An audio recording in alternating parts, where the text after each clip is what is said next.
want to ask you, Grady, what are your thoughts? And you might have heard about the floods that have been in eastern Spain just over a week or two ago in Valencia.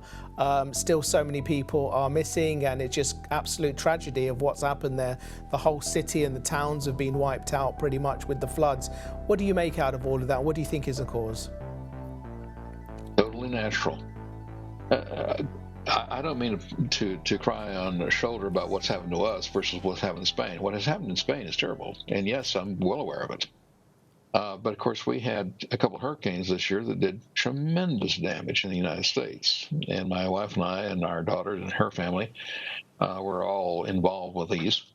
But these are natural, normal events. You know, being so close to Italy yourself, in the last decade, we've seen Venice flooded and we've seen Venice go dry. Mm-hmm. Yeah, it's true. Yeah. And so these are natural events. Now, they're tragic in their effect. I'm not making light at all of it. But what we're dealing with here are simply natural events. These are caused by the shifting from El Nino to La Nina in the South Pacific. This is because of volcanic activity around the world, which is unpredictable, but has a big effect on our weather. And this is due to sunspot activity. And so all these things, which are totally natural and man cannot in any way influence them whatsoever, we have to sit back and endure them. And remember that God's in charge of the weather. And he does use weather to both chastise and to bless.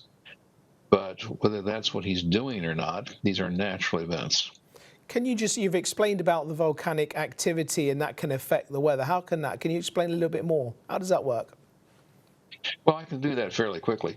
Volcanoes that erupt above sea level always cool the earth to some extent, such as Mount Pinatubo in the Philippines, which is quite close to the water, but above sea level.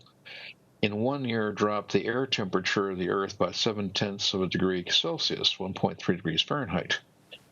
And if there is, and there are plenty of underwater volcanoes, but they don't have a lot of effect unless they're relatively close to the surface. Such as a year and a half or so ago, we had the eruption near Tonga. And because that eruption was massive, underwater, but near the surface, it put millions of tons of moisture into the air, which will cause a temporary warming of the Earth's atmosphere that will last probably 5 to 10 years. Mm-hmm. And so volcanoes have a tremendous impact on history. And the sunspots, how does that work? Now, the sunspots generally go up and down in a regular 11-year cycle. However, the intensity and the number of sunspots in each cycle can be either low, moderate, or very high in number and in intensity. At the moment, we are at about what's called solar maximum, meaning that the sunspot activity in this particular cycle, sunspot cycle number 25, is stronger than the last cycle, but not a whole lot stronger.